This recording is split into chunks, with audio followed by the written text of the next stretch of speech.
Hello, ma'am and classmates. We are the Group 5 and we will be talking about Rogers' Science of Unitary Human Beings. Sino nga ba si Martha Rogers? Her full name is Martha Elizabeth Rogers. She was born on May 12, 1914 in Dallas, Texas, United States, sharing a birthday with Florence Nightingale. She was the eldest of the four children of Bruce Tyler and Lucy Mulholland Kenner Rogers. She was an American nurse, researcher, jurist, and an author. She wrote the book An Introduction to the Theoretical Basis of Nursing. Her book focuses on application of the theory rather than on the study, analysis, and the critique of the grand theories. She was known for developing the science of unitary human beings, and she died on March 13, 1994 in Phoenix, Arizona, United States.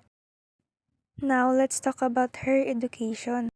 Rogers entered a local hospital that had a school of nursing, but just like Nightingale, her parents weren't really any happier over that decision that they had between over medicine. She entered nursing school at Knoxville General Hospital as part of nursing program and received her nursing diploma in 1936, then earned her public health nursing degree from George Peabody College in Tennessee in 1937. She sold her car to pay her tuition and entered master degree program full-time. She graduated in George Peabody College in 1937.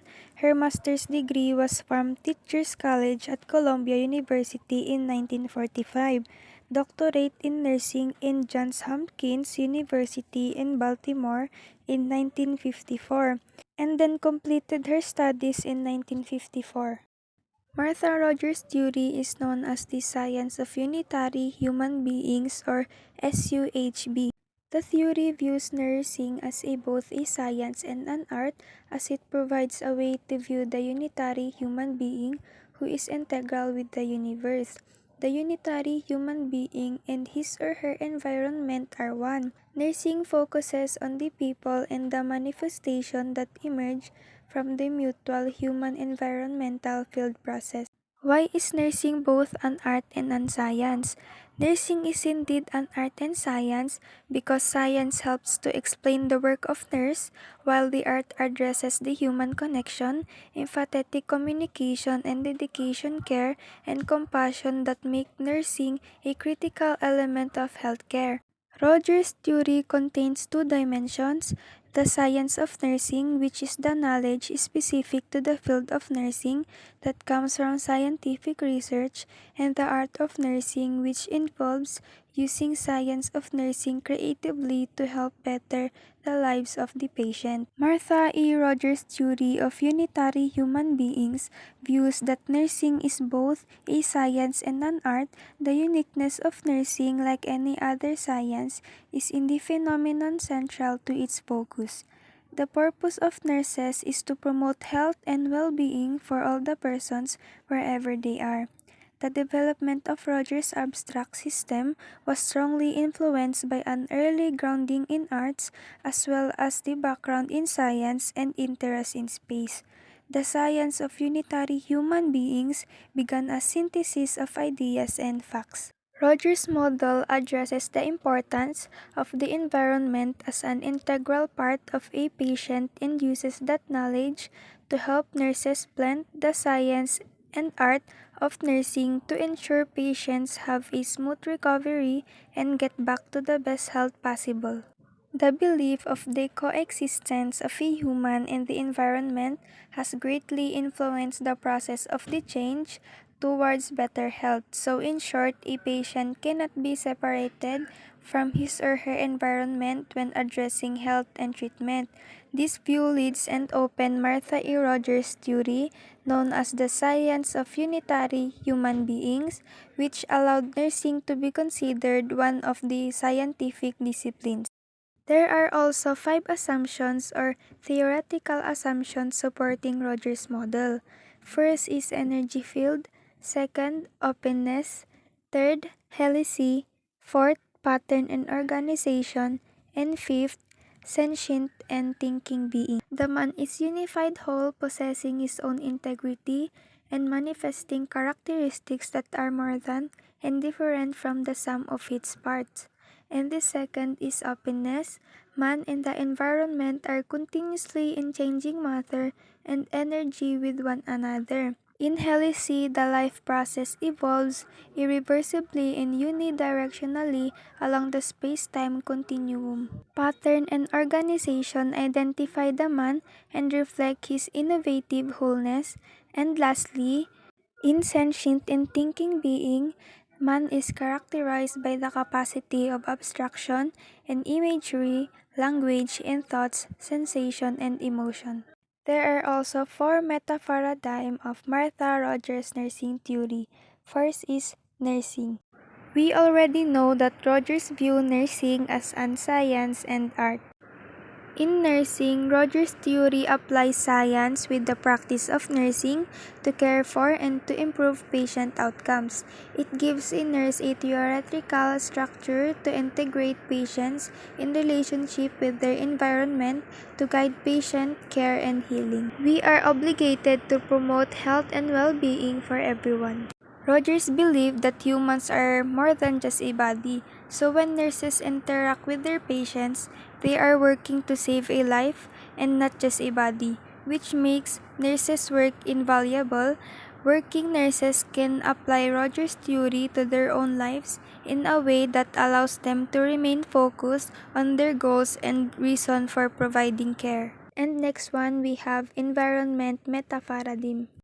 There is an energy field that is to be considered, not just the person. The energy fields cannot be reduced. The energy fields are specific to each human and are ever changing with interactive variation. Note that the energy field provides a way to view different people and environment as pure entities.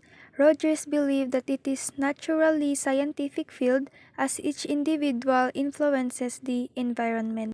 A person metaparadigm is an open system in continuous process with the open system, and that is the environment. The person is to be identified as one entity and cannot be broken into sections. The person constantly interacts with the environment.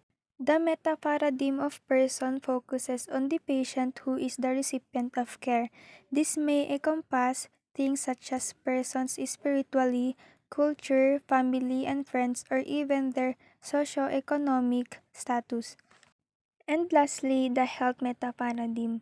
Health was not distinctively defined by Rogers, but health is based of interactions with the environment. A disruption in harmony causes illness, as a value term defined by the culture or the individual. Events manifested in the life process indicate the extent to which a human being achieves maximum health according to some value system. One of the implications of the Rogers theory is that the health of an individual person is inherently linked to the different people in the person's life. An individual's health cannot solely be attributed to the individual, as the individual is part of a larger whole entity that includes others. So again, I will repeat, the four meta-paradigms of Martha Rogers' nursing theory is nursing, environment, person, and health. A person is defined as an indivisible, pandimensional energy field identified by a pattern and manifesting characteristics specific to the whole that cannot be predicted from knowledge of the parts. A person is indivisible, which means it is unable to be separated. It is also not comparable. A person can identify by a pattern or its characteristics. A person is also a unified whole having its own distinct characteristics that can't be viewed by looking at describing or summarizing the parts. A person also is already formed that having its own characteristics that can't be easily viewed by describing or summarizing the parts or its gestures. Rogers' theory also have major concepts.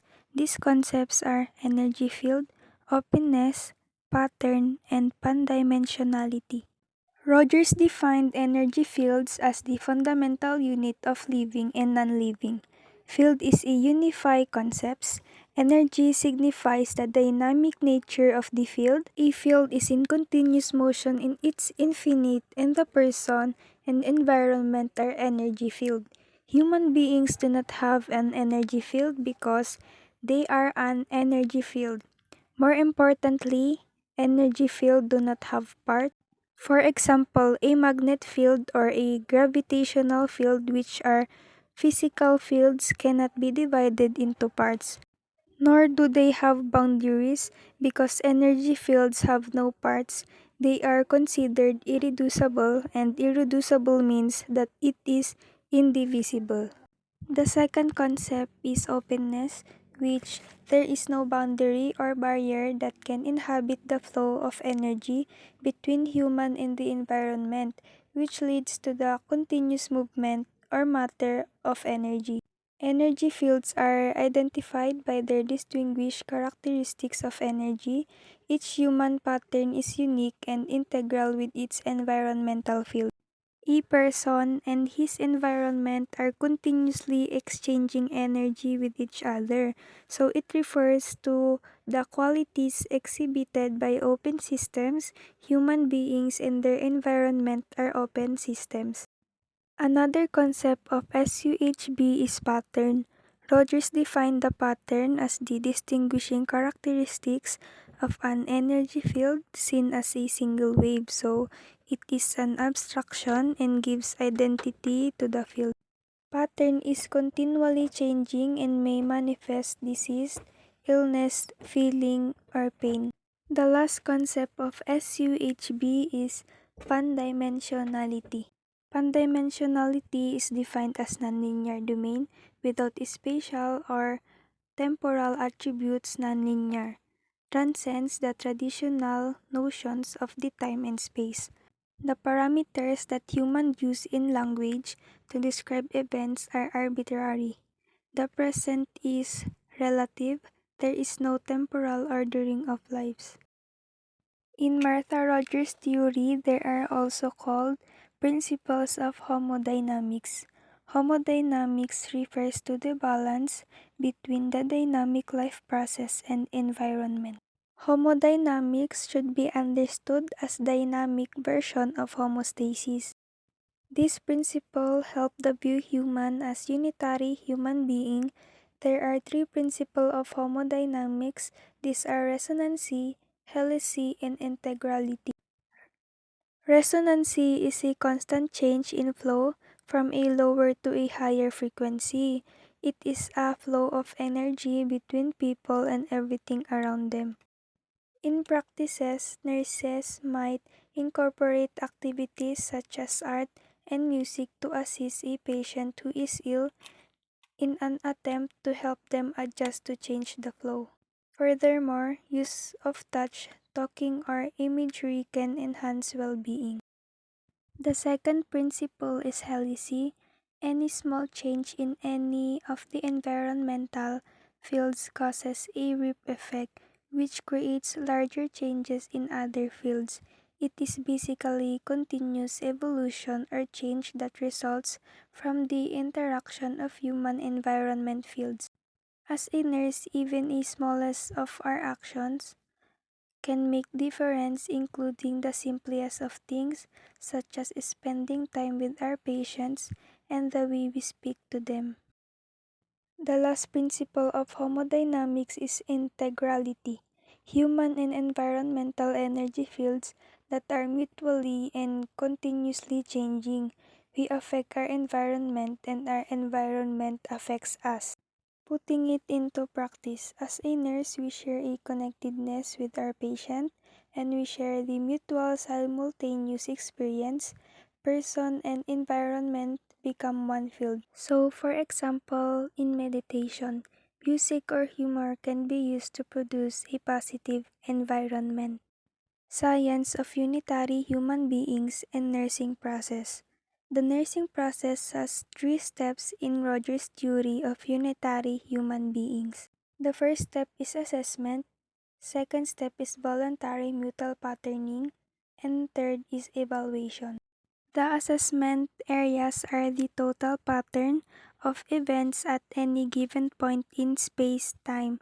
simultaneous states of patient and his or her environment, rhythms of life process, supplementary data, categorical disease entities, subsystem pathology, and pattern appraisal. Mutual patterning of a human and environmental fields includes sharing knowledge, offering choices, empowering the patient, fostering patterning, evaluation, repeat pattern appraisal, identify dissonance and harmony, validate appraisal with the patient, and lastly, self-reflection for the patient.